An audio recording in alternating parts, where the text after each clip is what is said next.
Les invités des matins aujourd'hui, Pascal Gollnisch, bonjour. Bonjour. Et Jean-Michel Cadiot. Alors, Pascal Gollnisch, je devrais vous appeler Monseigneur. Hein, oh, vous m'appelez comme vous voulez, vous savez. Vous avez quand même été fait chapelain de sa sainteté par le pape Benoît XVI en janvier dernier. Il paraît. Et donc ça vous vaut le titre de Monseigneur. Oui. Bon, enfin écoutez, oui, j'amuserai, et n'en abuserai pas tout de même, nous sommes une radio publique, les services publics. Et puis bonjour à vous, Jean-Michel Cadiot, pardon, journaliste à l'AFP, écrivain et puis auteur des Chrétiens d'Orient, Vitalité, Souffrance et Avenir. Alors tout cela pourquoi ? Parce qu'au fond, depuis l'attentat suicide perpétré dimanche contre l'église de Peshawar, dont on dénombre au moins 80 morts au Pakistan, cet attentat suicide a mis une fois de plus en lumière la précarité politique et confessionnelle des chrétiens d'Orient, qu'il s'agisse des Coptes en Égypte, des chrétiens du Liban, des minorités d'Irak, du Pakistan et de la Syrie. Les chrétiens d'Orient sont souvent, et peut-être à nouveau aujourd'hui, la cible des fondamentalistes islamistes. Ces communautés chrétiennes sont donc-elles menacées ?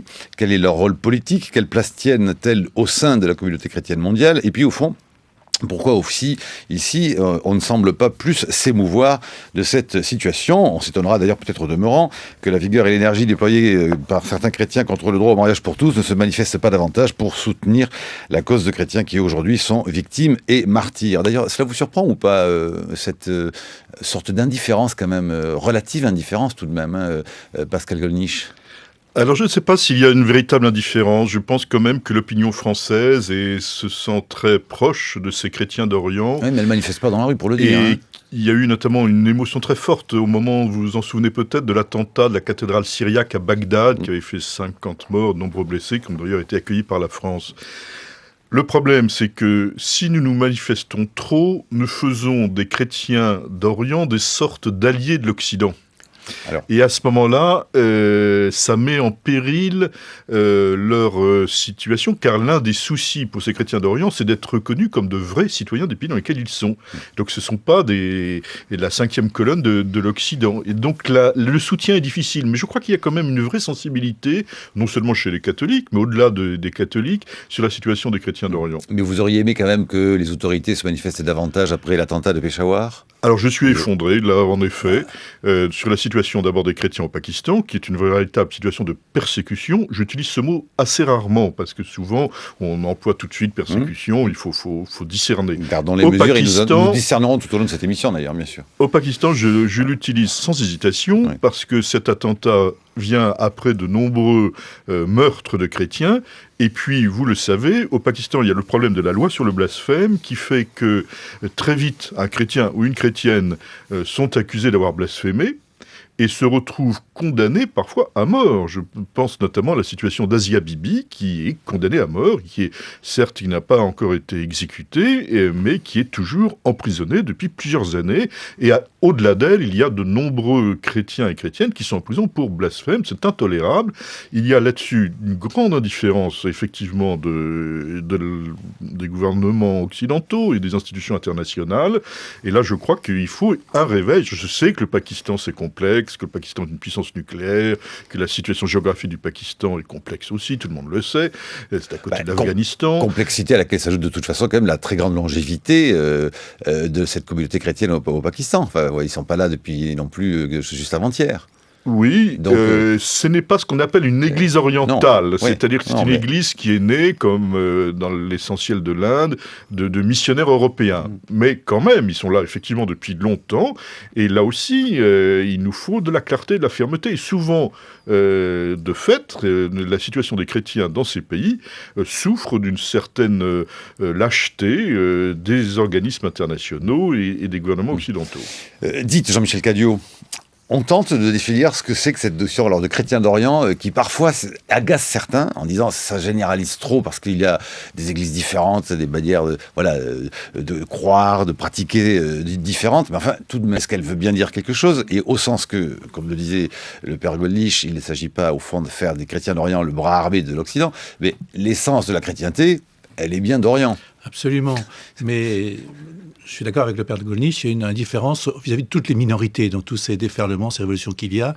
Il y a une une grande lâcheté vis-à-vis de toutes les minorités. Les chrétiens sont peut-être la principale minorité opprimée, en particulier au Pakistan.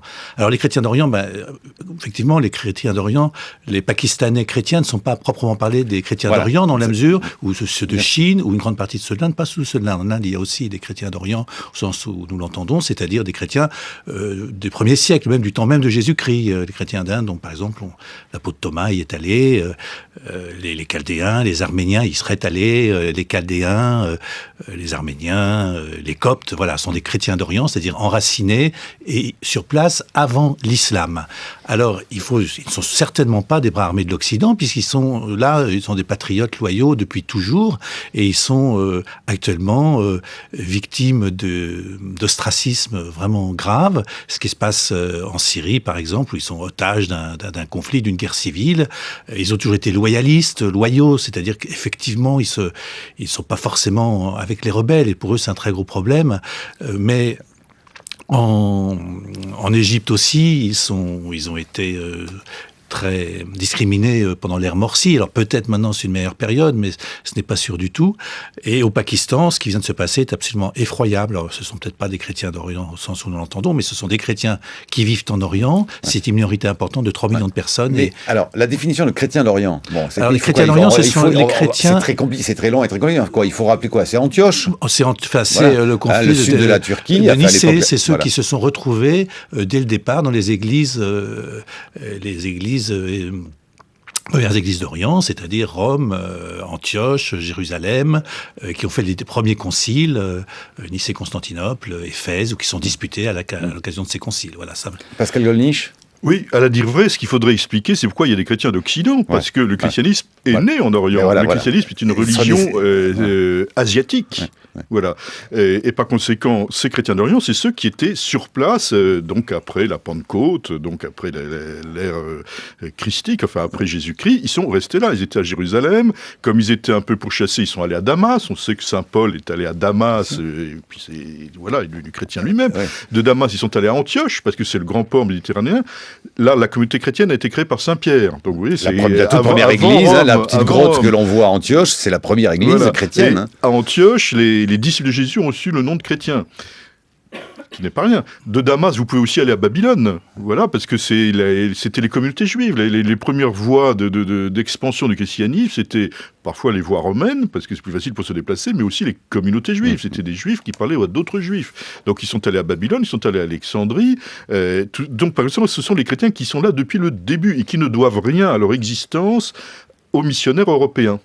Et nous, Français, nous avons parfois l'impression que notre christianisme, pour ceux qui s'y reconnaissent, c'est la religion des Européens. Mais c'est plutôt nous qui avons emprunté cette religion. Et des croisades, alors que c'est bien antérieur. C'est bien antérieur aux croisades. Même avant le 7e siècle. Ils sont là depuis le début, depuis la Pentecôte. Voilà. Alors, il y a différents groupes, effectivement, mais c'est assez simple. Grosso modo, il y a les Coptes en Égypte.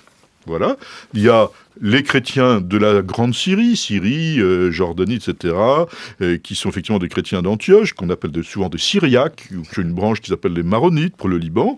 Et puis il y a les chrétiens de l'ancien empire de Perse, qu'on appelle les Assyro-Chaldéens. Voilà. Dans toutes ces églises, ce qui est remarquable, peut-être à part les Maronites, qui sont exclusivement catholiques, c'est qu'il y a une branche catholique, c'est-à-dire en communion avec Rome, qui reconnaît l'autorité ultime du pape de Rome, même s'ils ont une certaine autonomie, et puis ce qu'on peut appeler, pour faire bref, des orthodoxes, c'est-à-dire des églises qui sont indépendantes. Voilà.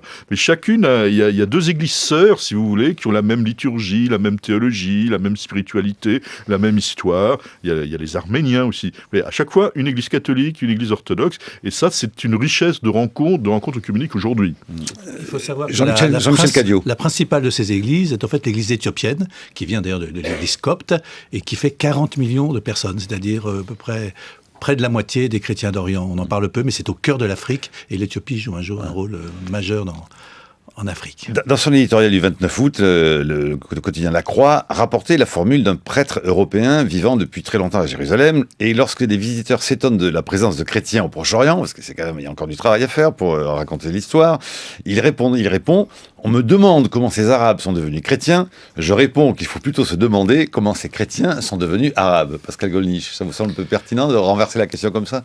Oui, alors le concept d'arabité est un concept complexe aussi, bien sûr. si on veut entendre par le monde arabe uniquement ceux qui sont venus de la péninsule arabique, donc par conséquent venus grosso modo avec l'islam, encore que dans la péninsule arabique, avant l'islam, il y avait des chrétiens, il y avait des juifs. Mais bon, alors évidemment, là, il y a un devenir arabe qui s'est produit, mais sans ça, ce sont des populations qui étaient là bien avant l'islam, qui ont vécu pendant plusieurs siècles dans ces pays-là. Donc les premiers Égyptiens, les premiers Syriens étaient des chrétiens à l'ère moderne, si vous voulez. Et par conséquent, ils ont l'expérience d'un long voisinage avec l'islam, qui n'a pas toujours été conflictuel. Enfin, je veux dire, il y a eu des périodes difficiles, alors, mais il y a aussi des périodes de compagnonnage importants. Il y a eu plus de périodes difficiles quand même que de périodes faciles, ou pas, où on peut faire un 15A. C'est-à-dire qu'il y a eu des périodes qui étaient des périodes vraiment très difficiles, d'une sorte de persécution. Il y a eu plutôt des périodes où le problème n'était pas tant religieux que politique, c'est-à-dire que le nouveau venu, le souverain musulman, le calife, pour lui donner son nom, considérait donc que les chrétiens étaient un peuple vaincu. Et par conséquent avait le statut qu'ont les peuples vaincus, c'est-à-dire devaient payer un impôt particulier pour assurer une protection, n'avaient pas forcément accès à toutes les fonctions, avait même parfois, il y a eu des moments où il y avait des signes vestimentaires imposés. Enfin oui, il y a eu tout un ensemble de variations, mais vous savez, c'est plus un rapport de peuple conquérant un peuple vaincu qu'un réel problème interne à l'islam dans l'histoire. Ou interreligieux. C'est plus une question d'ordre politique. La radicalité, elle est du problème christiano-musulman, elle est tout de même très contemporaine. Alors je voudrais vous faire écouter le témoignage du père Georges Kasmoussa, qui est irakien, que vous connaissez, hein, Pascal Gollnisch, Jean-Michel Cadio. Tout à fait, absolument. Vous le présentez d'un mot ? Oui, c'est un évêque de la ville de Mossoul, en Irak, qui a été durement touché, et lui-même a été, étant évêque de Mossoul, il a été kidnappé. Il a cru sa mort arriver, d'ailleurs on lui a dit on va te tuer, et il a demandé à prier devant la personne qui l'avait kidnappé, et son attitude spirituelle a impressionné ces kidnappeurs qui l'ont relâché. Alors il raconte au micro d'Antoine Beauchamp, il est à Paris, notamment hier soir, il est à Paris ce soir au Théâtre Saint-Léon, dans le 15e arrondissement, pour une conférence, comment peut-on être encore chrétien en Orient. Il répond à Antoine Beauchamp, notamment sur la difficulté aujourd'hui de se maintenir en Orient face au courant islamiste du Moyen-Orient, et puis au fond des risques principaux que risquent les chrétiens d'Orient, notamment le départ du pays natal. Le père Kasmoussa. Ils sont en grande difficulté, justement, de se maintenir dans leur terre ancestrale, historique. Et il faut non seulement une compréhension du côté de la majorité musulmane, mais il faut aussi vraiment une action très forte pour influencer la pensée de ces courants fondamentalistes, surtout djihadistes, qui nient l'existence et le partenariat des autres, en premier lieu les chrétiens. La première chose qu'ils risquent, c'est l'émigration. Donc, s'ils se sentent vraiment maltraités ou chassés de chez eux par différentes pressions, la première solution qu'ils trouvent, c'est le départ. Et pour la présence et le témoignage des chrétiens, c'est égal à la mort. C'est moins tragique, mais c'est égal à la mort. Pascal Gollnisch. Oui, bien sûr que des chrétiens sont en situation de difficulté, mais je voudrais aussi qu'on parle de ceux qui restent. Alors voilà. Et parce que ils sont quand même nombreux à rester. Et on dit que tous les chrétiens ont quitté l'Irak. Il y a quand même encore peut-être 400 000, 500 000 chrétiens en Irak. C'est tout de même pas complètement négligeable. Et lorsque les chrétiens souffrent dans ces pays-là, c'est souvent aussi l'ensemble de la population qui souffre.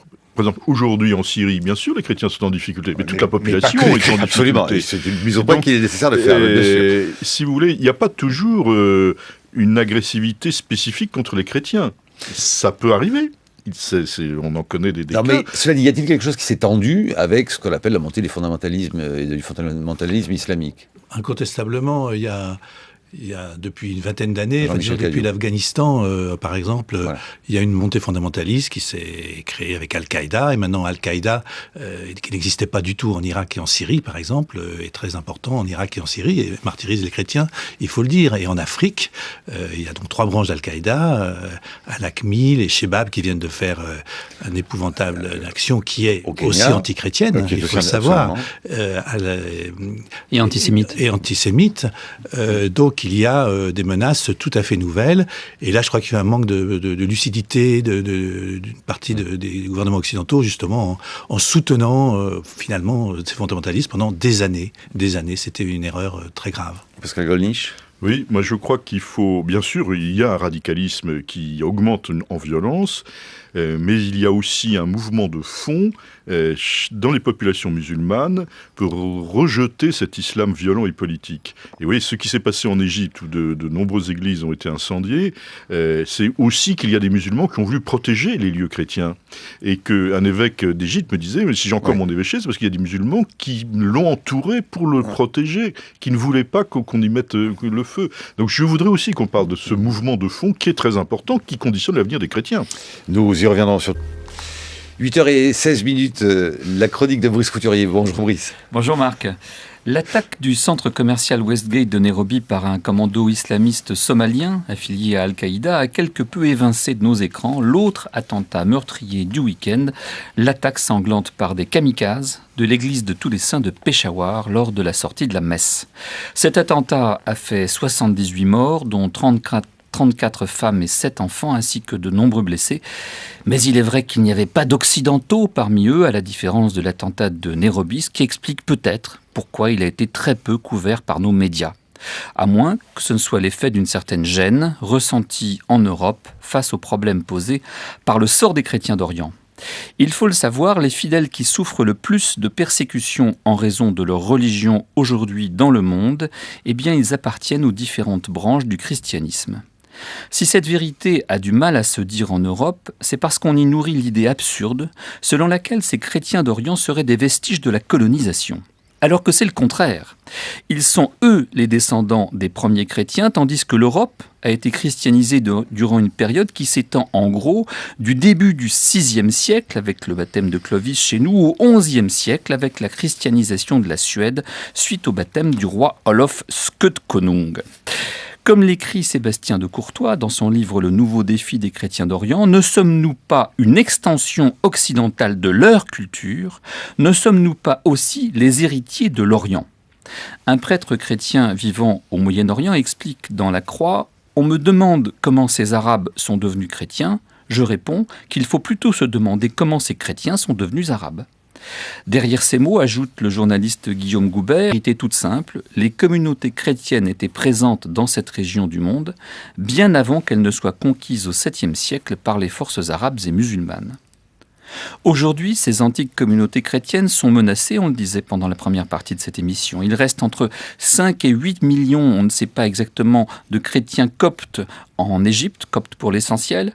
Cet été 2013, plus de 70 lieux de culte, églises, couvents ou écoles chrétiennes ont été attaqués dans ce pays. Et les frères musulmans, alors au pouvoir, n'ont pas fait grand-chose pour freiner l'ardeur purificatrice des salafistes qui ne cachent pas leur volonté de chasser du pays tout ce qui n'est pas musulman en leur sens. Mais ne risque-t-on pas demain de reprocher aux chrétiens d'avoir été les protégés de la dictature militaire qui se profile là-bas ? Situation qui rappelle celle des 850 000 Syriens de confession chrétienne. Face à l'infiltration de la rébellion par des sunnites fanatisés, il semble pencher pour le maintien du régime en place, un moindre mal. Mais quel sera leur sort si Bachar el-Assad finit quand même par être chassé ?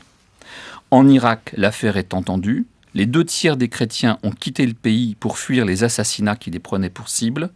Dans tout le Moyen-Orient, les chrétiens semblent pris entre deux feux. Ici, nationalistes contre islamistes, là, sunnites contre chiites.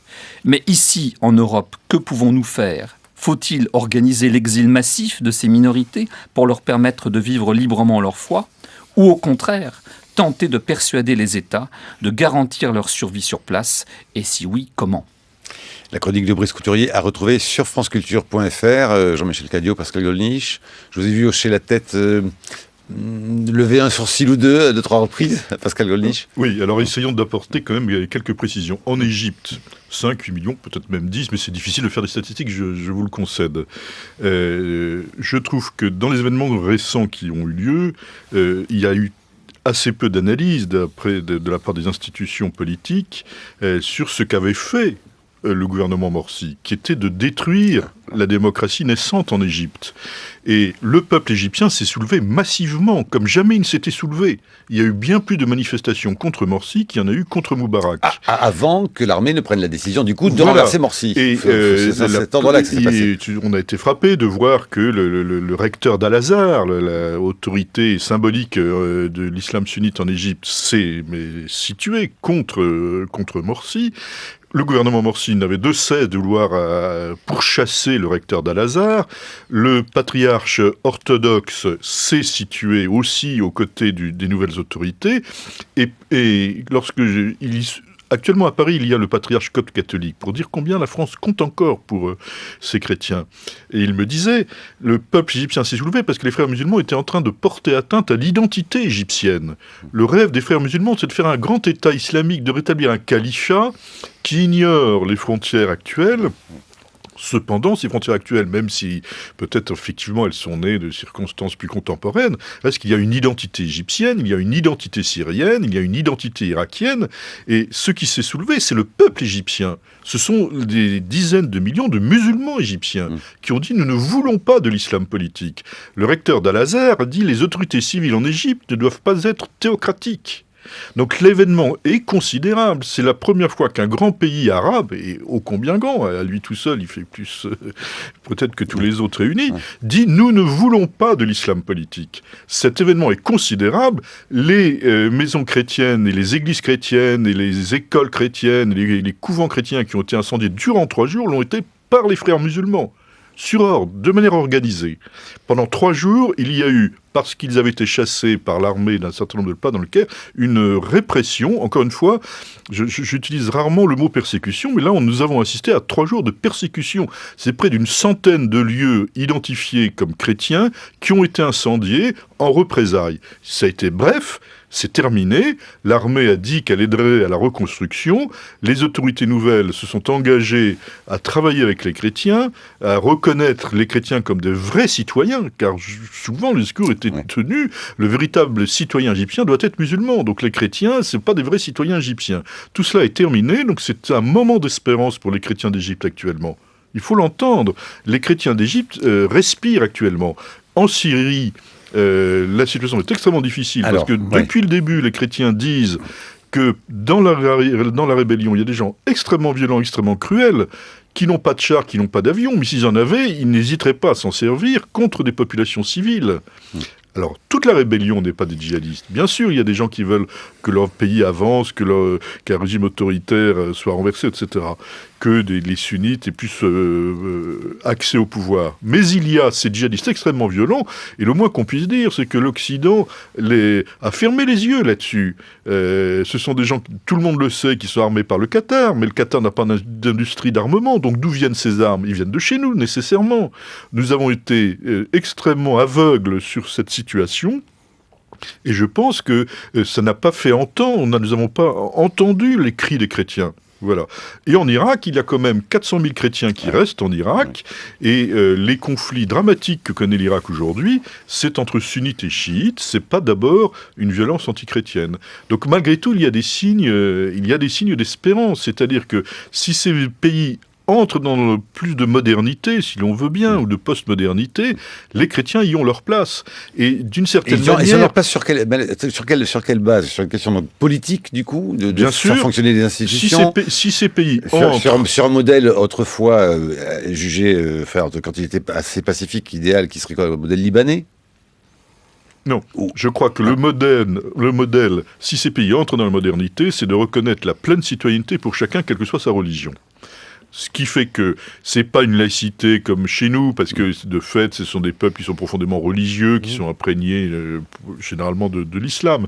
Donc il y a un modèle à inventer, sans doute, mais sur la base de la pleine citoyenneté pour tous. Et c'est là que l'Occident doit agir, parce que c'est notre idéal aussi, reconnaître la pleine citoyenneté pour chacun, quelle que soit sa religion. Et par conséquent, je redis les paroles du recteur d'Al-Azhar, le pouvoir civil en Égypte ne doit pas être un pouvoir théocratique. Jean-Michel Cadiot. Oui, je reprends la question de Brice Couturier. Donc, les chrétiens sont-ils menacés et que faut-il faire, en gros ? Oui, ils sont menacés. Ils sont terriblement menacés par depuis 60 ans. Moi, il y a déjà la plupart des chrétiens palestiniens. C'est un exode quand même effrayant. Il faut dire qu'il y a beaucoup plus de Palestiniens chrétiens en Amérique qu'en Palestine encore, qui a fait que le christianisme a malheureusement s'est beaucoup affaibli en Terre Sainte. Il y a eu cette guerre d'Irak. Alors le père Gollnisch dit qu'il en reste 400 000 peut-être. Il y en avait 1 200 000 et un exode effrayant. Alors sont-ils menacés ? Faut-il les accueillir aussi ? Vous ne m'entendirez pas, la Sainte Famille a fui en Égypte quelque temps. Je crois qu'il faut pouvoir protéger quand c'est possible les chrétiens qui le demandent, les accueillir. Et la France ne l'a pas fait pour les Syriens. Monsieur Valls a dit qu'il le ferait maintenant. Le président Hollande l'a dit. Mais jusqu'ici, il y a très peu de chrétiens syriens à accepter. Le prétexte étant que, vu que Bachar al-Assad allait être bientôt destitué, le nouveau régime serait certainement pas islamiste. Mais je ne pense pas que c'est ça qui se passe. Et il faudrait tout de même en accueillir. Alors, les situations sont différentes. Il y a effectivement en Égypte, peut-être après les massacres terribles faits par les frères musulmans, après la destitution de Morsi, maintenant il va peut-être y avoir un petit peu un souffle d'air. En Syrie, la situation est tragique parce que les chrétiens sont pris entre deux feux. Ils sont, on peut le dire, majoritairement contre les rebelles, effectivement, à Alep en tout cas. Enfin, mais il y a beaucoup de chrétiens assassinés, 3 évêques enlevés. En Irak, ils essayent de survivre. En Syrie, un mot, parce que plusieurs informations, notamment encore hier, sont parvenues, et ça devient très compliqué, évidemment, de démêler le vrai du faux, mais certains observateurs disent au fond que le régime de Bachar el-Assad augmenterait, caricaturerait les atrocités que feraient certains djihadistes aux chrétiens, pour continuer d'avoir leur soutien et leur dire nous vous assurons protection. Oui. D'aucuns disent, certains, que, notamment à Alep ou encore du côté de Baloula, certains disent il y a certes des djihadistes qui nous traitent de croisés et qui nous persécutent et qui nous menacent avec les armes de nous tuer si on ne se convertit pas immédiatement à l'islam. D'autres disent que certains, c'est même d'autres djihadistes, les protègent, leur apportent du pain, au nom de ce que certains disent voilà, moi, un chrétien est mon frère, je ne lui voudrais pas de mal. Voilà, bon, on trouve de toutes les situations. C'est une guerre civile, c'est une guerre médiatique et une guerre psychologique. Donc, effectivement, il y a forcément dans les deux camps. Mais majoritairement, je crois que nous pouvons dire que les chrétiens ne souhaitent pas que soit abandonné le concept de laïcité, certes relative, qui existait en Syrie et qui a existé en Irak. Ou au moins d'une certaine... En tenant la démocratie en même temps. Est-ce que c'est possible ? Au moins une certaine sécularisation, on pourrait dire. Brice Couturier ? Oui, j'aurais posé une question à Monseigneur Gollnisch. J'ai bien entendu ce qu'il disait, mais je voudrais lui opposer l'argument suivant. Je vois bien qu'il y a des forces politiques et que les chrétiens ne sont pas une force majoritaire. C'est un acteur très mineur dans le jeu politique du Moyen-Orient. En fait, les forces politiques majeures, c'est quoi ? Les nationalistes arabes et les islamistes, d'un côté. Et là, on voit bien que le discours que vous venez de tenir, il est favorable aux nationalistes arabes. Et pour cause, les nationalistes arabes, au départ, c'était des chrétiens. Je pense à Michel Aflaq, à beaucoup de fondateurs du Bas qui sont aujourd'hui au pouvoir avec El-Assad, la dynastie El-Assad, mais c'était pareil pour le Bas irakien. Il y a eu beaucoup de chrétiens qui sont et on comprend pourquoi. Les chrétiens avaient tout intérêt à ce que le nationalisme arabe l'emporte sur l'islamisme, parce qu'évidemment, il est beaucoup moins menaçant pour eux. Mais maintenant, aujourd'hui, il me semble que le jeu dans le Moyen-Orient, il est beaucoup moins entre nationalistes et islamistes qu'entre sunnites et chiites, à travers une espèce de guerre froide que se livrent par population interposée, l'Arabie Saoudite et l'Iran. L'Arabie Saoudite représentant le clan sunnite, avec la Turquie comme allié et quelques autres, et l'Iran chiite, avec la Syrie comme allié. Or là, les chrétiens ne peuvent rien faire. Qu'est-ce qu'ils ne peuvent pas plus confier leur sort aux sunnites qu'aux chiites, parce que dans tous les cas, ils vont mal finir. Pascal Gollnisch. Le parti Baas, au départ, oui, voulait jouer la carte de la nationalité arabe, mais d'une sorte de laïcité, c'est-à-dire d'une pleine citoyenneté pour tous. Mais très vite, l'idéal du parti Baas, aussi bien en Irak qu'en Syrie, a été dévié et confisqué par des pouvoirs militaires. Nous avons évidemment un conflit entre sunnites et chiites, et les chrétiens sont au milieu. Vous avez tout à fait raison, les chrétiens ne représentent pas une force politique, je dirais heureusement. Les chrétiens ne sont pas une force politique. Les chrétiens, d'abord, c'est une religion. C'est pas justement nous. Mais les sunnites et les chiites, eux, c'est des forces politiques. Les sunnites et les chiites sont des forces politiques, et précisément, nous ne pouvons pas regretter que soient mêlés dans ces courants musulmans le religieux et le politique. Car nous le regrettons que ce soit mêlé.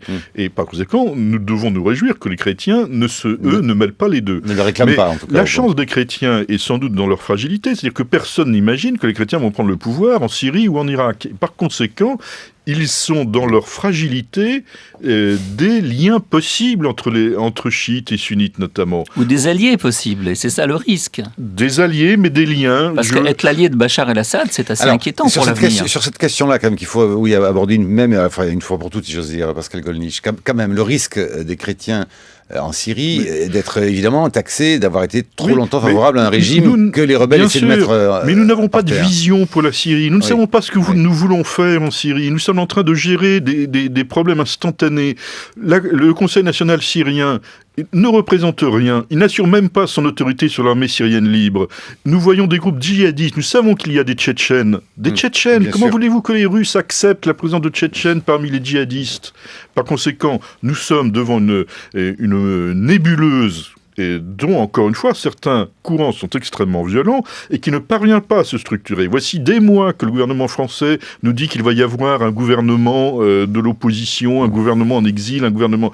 On a pour le moment simplement un Premier ministre par intérim, mais après des tractations qui n'en finissent pas. Il n'y a pas de structuration des rebelles. Par conséquent, la minorité chrétienne sait très bien que quand les structures s'effondrent, c'est-à-dire la police, la justice, etc., elle devient vulnérable, en proie à n'importe qui. Les kidnappings des chrétiens, les 2 évêques orthodoxes qui ont été kidnappés, c'est peut-être tout simplement des gens qui voulaient une rançon. C'était bandits. Il y a des bandits dans tous les pays. S'il n'y a plus de structure valide de sécurité, les chrétiens deviennent extrêmement fragilisés.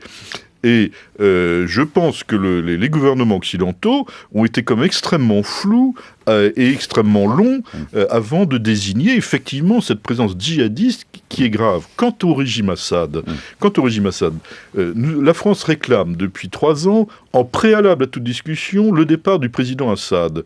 Eh bien non, c'est pas comme ça que l'on fait. Le président d'Assad, on peut dire tout ce que l'on veut. Nous l'avons reçu en France le 14 juillet comme un chef d'État légitime. Il n'y a pas si longtemps. D'un pays souverain. On ne débarque pas comme ça dans un pays pour exiger son départ. On a exigé son départ et en plus on a dit d'ailleurs quand il partira, quand il aura donné sa démission, il va nous tendre ses poignets pour qu'on lui mette des menottes et qu'on le traîne à la Cour pénale internationale. Ça a accéléré évidemment les possibilités de démission. Nous nous sommes privés de possibilités de négocier, d'aider les deux camps à négocier. Le départ du président Assad, je n'ai pas du tout de sympathie particulière pour ce régime, mais ce n'est pas le problème numéro 1. Que veut-on pour la Syrie ? Je ne vois pas de vision. Je ne vois nulle part de gens qui sont capables de me dire qu'est-ce qu'on veut dans l'avenir pour la Syrie. Alors Jean-Michel Cadio, et nous aurons au téléphone dans un instant Sébastien Lecourtois. L'idée des frappes qui est donc émergée, était avancée au départ par la France d'ailleurs, semble un peu rapidement, semble abandonnée, et il faut voir que là aussi le pape François a joué un rôle pacifique très important ces dernières semaines, extrêmement important, en donnant des signes vis-à-vis également de la communauté musulmane au moment de Pâques, dans les problèmes qui se posent pour les chrétiens et pour tout le monde, sans défendre systématiquement les chrétiens. Et là, en Syrie, la France s'est fait peut-être un peu dépossédée d'un éventuel règlement. Elle peut, j'espère, s'y retrouver. Elle demandait le départ du président Assad, mais elle demandait aussi que l'Iran n'y soit pas. Et on voit que le président Hollande a rencontré le président Rouhani avant-hier à New York. C'est un très bon signe. Donc ce qu'il faut, c'est que ce début de processus enclenché à la suite de la rencontre entre M. Kerry et M. Lavrov, cet accord, à terme, avec le démantèlement des armes chimiques syriennes, aboutisse. Et là, la France peut y jouer un rôle, et la communauté internationale internationale, il faut éviter ces frappes qui feraient ajouter la guerre à la guerre et l'horreur à l'horreur. Pascal Gollnisch et Sébastien Lecourtois. Oui, je voudrais répondre quand même à la question de l'arrivée en France de chrétiens. Ouais. Je pense que ce serait une très mauvaise solution. Bien sûr, il faut accueillir ceux qui sont blessés, ceux qui sont directement visés, etc. Mais nous ne pouvons pas accueillir les millions de chrétiens du Proche-Orient. Ils pourraient partir en Australie, au Canada, en Amérique latine. Ils seraient sans doute plus heureux, peut-être, dans ces pays d'accueil que dans les pays de départ actuellement. Mais ce serait une catastrophe, pas tant pour les chrétiens, ni tant pour l'Église. Mais vous savez, les chrétiens d'Orient, ça fait une petite proportion de l'ensemble du milliard de catholiques. Ce serait un drame pour les pays eux-mêmes, parce que ça veut dire que chaque pays ne supporte pas une minorité, chaque pays ne supporte pas une opposition, donc se referme sur un nationalisme religieux, et c'est nécessairement une guerre dans les années qui viennent. Et nous, qui sommes au nord de la Méditerranée, nous ne sortirons pas indemnes de ce durcissement nationaliste. Le départ des chrétiens, c'est une catastrophe d'abord pour les pays d'origine. Je crois qu'il ne s'agit pas du départ, il s'agit d'accueillir certains en situation d'extrême souffrance, mais d'œuvrer pour une paix dans laquelle ils puissent rester chez eux. Il nous attend au téléphone patiemment à Istanbul. Sébastien Lecourtois, bonjour. Oui, bonjour. Bonjour, vous animez, je le rappelle, Chrétiens d'Orient sur France Culture, le dimanche de 7h à 7h30. Vous vouliez intervenir sur une des questions que nous venons de poser et d'aborder ? J'aimerais bien rebondir sur la dernière explication qui m'a semblé effectivement fort judicieuse de Monseigneur Gollnisch, parce que cette question, plus généralement, c'est la question de l'altérité, finalement, dans ces sociétés, qui n'est absolument pas prise en compte par ceux qui prennent des positions actuellement très importantes dans le conflit. Je pense à la Syrie, je pense à l'Égypte, notamment. Cette question d'altérité pour ces sociétés est absolument essentielle, parce qu'à mon sens, c'est ce que nous essayons un petit peu d'expliquer dans les travaux, dans les livres, dans les publications, les articles, ou même cette émission de radio sur France Culture, c'est que la place des chrétiens d'Orient, et c'est vraiment ça que les auditeurs doivent comprendre, c'est l'âme de ces pays. C'est un maillon absolument essentiel, tant dans l'histoire, la culture, les civilisations millénaires de ces pays, que le contemporain, si vous voulez. Très souvent, ce sont des chrétiens qui sont les éléments qui permettent de discuter à des communautés qui ne peuvent plus parler ensemble. Voilà. Donc, quant à qu'est-ce qu'il faut faire, je ne sais pas. Ça, c'est pas vraiment la question pour le moment. Je suis en Turquie, je suis à Istanbul, et je vais la semaine prochaine dans le sud-est de le sud-est de la Turquie, à la frontière syrienne, pour justement voir un camp de réfugiés qui a été construit par les chrétiens du sud-est de la Turquie pour accueillir des réfugiés syriens chrétiens. Voilà. Donc c'est une nouveauté en ce sens que maintenant, les chrétiens syriens commencent à partir en masse. Alors ce sont quelques centaines de familles pour le moment. Et moi, ça me rappelle, mais très clairement, la situation de l'Irak, c'est-à-dire Istanbul a été la plaque tournante de l'immigration des chrétiens d'Irak pendant des années, surtout à partir de 2008. Voilà. Donc j'ai vraiment l'impression d'un processus qui se répète. Il faut rappeler, en effet, Sébastien Lecourtois, que Alep, jusqu'à mars 2011, comptait de 20 à 30% de chrétiens, et qu'il soit plus du double que le taux national, et qu'il n'y en a plus beaucoup aujourd'hui. Une question d'Agnès Bellet. Excusez-moi, oui. Il y a Alep, mais il y a les villages qui entourent, et bien sûr. Alep. Je pense à Kamishli, qui est une petite ville, et je pense à tous ces chrétiens de tradition syriaque qui sont dans ce qu'on appelait le bec de canard à l'époque du mandat français sur la Syrie, c'est-à-dire la région d'Assaké. Et c'est une région à majorité kurde maintenant, mais il y a beaucoup de chrétiens. Et là, ça se passe plutôt bien. Il faut faire très attention des régions dans lesquelles nous parlons et surtout ne pas généraliser. Quand on parle des chrétiens de Syrie, c'est des communautés, des rites différents qui chacun ont leurs propres réflexes. C'est-à-dire, il y en a qui sont plutôt proches du gouvernement, il y en a qui sont plutôt proches de la rébellion, il y en a qui n'ont plutôt aucune idée, il y en a qui attendent que ça passe et il y en a qui préfèrent partir. Donc il faut faire très attention, c'était la même situation pour les chrétiens d'Irak, à ne pas généraliser. Voilà, et puis il faut aussi évoquer Maaloula, où justement il y a beaucoup de djihadistes d'un côté, l'armée de l'autre, et où les chrétiens sont pris évidemment entre deux feux. Maloula est un symbole, et d'ailleurs on va faire une émission sur France Culture, donc Chrétiens d'Orient le dimanche matin, sur le sujet de Maloula, parce que c'est un symbole, c'est une langue, les villageois parlent la langue araméenne, qui est la langue première. Il faut savoir que l'araméen que parlent ces gens a donné le syriaque et a donné l'arabe ensuite. Et donc, pardonnez la naïveté de la question, on ne caricature pas quand on dit que cet araméen-là est vraiment la langue du Christ. Mais disons que on caricature un petit peu, disons très proche. Disons que c'est très proche. Voilà, c'était la langue parlée. Le symbole est énorme. Vernaculaire à l'époque du Christ. C'est parlé par les Chaldéens en Irak. Pascal Gollnisch, oui. Oui, c'est absolument un idiome extrêmement proche de celui parlé par le Christ, absolument, oui, mais c'est extrêmement ancien, bien sûr. Oui. Agnès Benassi-Carré. Et une question pour compléter le tableau. Souvent, les violences religieuses cachent en réalité des confrontations sociales. Et donc, est-ce que vous pouvez nous éclairer là-dessus, dans les différents pays dont on a parlé? Est-ce qu'il y a une dimension sociale à ces violences et à ces persécutions? Mais vous savez, il y a un intégrisme fondamentaliste. Cet intégrisme fondamentaliste, il est là partout. Il est présent dans le catholicisme, dans le protestantisme. Il y a un fondamentalisme protestant qui parfois est un peu inquiétant, dans l'orthodoxie, dans le judaïsme, il suffit d'aller à Jérusalem pour s'en rendre compte, on le trouve dans l'islam, et excusez-moi, nous sommes dans une radio laïque, mais parfois la laïcité aussi a ses intégristes. Nous sommes une radio laïque, je vous signale, où le dimanche matin est consacré à toutes les églises, toutes les confessions, donc il y a même la messe, comme vous savez, donc vous voyez. Mais ce que je veux dire, c'est que l'intégrisme a un fonctionnement social, un fonctionnement sectaire, et d'une certaine manière, l'individualisme qui progresse partout, pas simplement en Occident, et parfois, lorsqu'il était objet de conquête il y a quelques années, et souvent maintenant objet de souffrance, et que des gens cherchent, dans le fonctionnement sectaire de l'intégrisme, notamment en France, une sorte de groupe social, de structure sociale. Alors je crois que il y a effectivement cette montée du radicalisme, mais aussi parce que des gens ont du mal à se retrouver dans notre société, dans notre culture contemporaine, et ça éveille quand même. L'Occident quand même a beaucoup de responsabilités dans la montée de ce radicalisme. La situation de la Palestine, la situation de l'Irak, c'est quand même pas un coup de génie, l'intervention américaine en Irak, etc. Donc nous avons aussi notre part de responsabilité dans la montée de ce radicalisme dont nous ne sommes pas épargnés. Eh bien, c'est ce que partage avec vous le père Georges Kasmoussa, dont je rappelle qu'il était irakien et qu'il a été autrefois, de 99 à 2011, archevêque de Mossoul. Il parle de ces questions-là, justement, à Antoine Beauchamp. Les Occidentaux ne veulent pas l'anéantissement des chrétiens, c'est sûr. Ce qu'ils veulent, c'est se rassurer de leur présence ou de leurs intérêts dans cette partie du monde.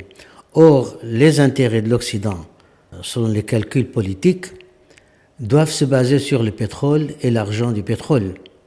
Et d'où cela vient? Cela vient de certains pays producteurs du pétrole. Donc, je crois, à mon analyse, l'Occident ne soutient pas tellement la révolution ou les révolutionnaires en Syrie que les régimes qui ravitaillent cette insurrection syrienne. Donc, c'est par un autre biais que l'Occident encourage le terrorisme et l'islamisme à s'installer comme maître dans ces pays-là. Voilà, le père donc Georges Kasmoussa au micro d'Antoine Beauchamp. Oui, Jean-Michel Cadiot. À la question sur la situation sociale. Il faut savoir qu'au Pakistan, qui ne sont pas des chrétiens d'Orient au sens sous-entendu, mais enfin qui sont des chrétiens en Orient, et ils sont très très très pauvres, hein, ils ont les métiers les plus durs. En Égypte aussi, ils n'ont pas un niveau excellent, malheureusement les grandes professions leur sont interdites. En revanche, en Syrie et en Irak, ils ont souvent un niveau de culture très élevé, ils ont des postes dans les professions libérales, ils sont avocats, ils sont médecins, et il y a une dimension sociale très forte qui est à voir un peu au cas par cas. Une dernière question très courte, Brice. Oui, une question de diplomatie aussi brève que possible. La situation des musulmans en Europe n'est pas catastrophique, on ne peut pas dire le contraire. Est-ce qu'on ne pourrait pas demander un minimum de réciprocité aux pays majoritairement musulmans à l'égard des chrétiens chez eux? Oui, alors la réciprocité, c'est un terme qui revient souvent. Mais je ne le reprends pas trop à mon compte parce que je ne vais pas rentrer dans une négociation, j'allais dire de marchand de tapis, excusez-moi, je te construis une mosquée, tu me construis une église, etc. Je crois qu'il faut que nous progressions ensemble, les uns et les autres, vers la reconnaissance de droits fondamentaux, qui sont les droits d'ailleurs prévus par l'ONU, hein, non seulement de liberté de culte, mais de liberté religieuse, et nous devons travailler ensemble, et nous devons attendre de nos amis musulmans qui sont en France, de travailler avec nous à ce progrès des droits fondamentaux en Orient. Merci à vous. Un dernier petit mot depuis Istanbul, Sébastien de Courtois, sur cette question des chrétiens d'Orient. Est-ce que notamment beaucoup de ceux que vous rencontrez sont inquiets, tout simplement, au quotidien, quand ils vous parlent? Est-ce qu'ils veulent partir, s'exiler? Est-ce qu'ils veulent rester? Pour terminer. Alors les chrétiens de Turquie, non, ne veulent pas partir. Ils sont dans un pays qui fonctionne plutôt pas trop mal. Ça c'est propre à l'histoire de la Turquie, c'est la lutte pour les droits juridiques des minorités, c'est-à-dire l'égalité devant la citoyenneté, qui est très importante. Je pense aux Arméniens et aux Syriaques et à la petite communauté grecque orthodoxe de Turquie. Mais n'oublions pas que la Turquie est une plaque tournante. Donc on voit à peu près, on peut tâter le pouls du Proche-Orient en voyant le nombre de réfugiés qui arrivent ici. Et c'est vrai que ce sont des signes qui sont assez inquiétants. Parce qu'il faut savoir une chose, c'est que quand les chrétiens partent, ils ne reviennent pratiquement jamais. Ils ont souvent de la famille, alors ça dépend bien sûr du niveau social et des moyens financiers dont elles disposent, de la famille à l'étranger, et les jeunes ne se voient aucun avenir parce qu'effectivement, ils sont plutôt éduqués, ils sont plutôt allés à l'université, où ils ont des métiers qui se transmettent dans la famille, et quand ils perdent tout. Je veux dire, il y a très très peu de chrétiens qui sont retournés en Irak depuis 2008. Merci.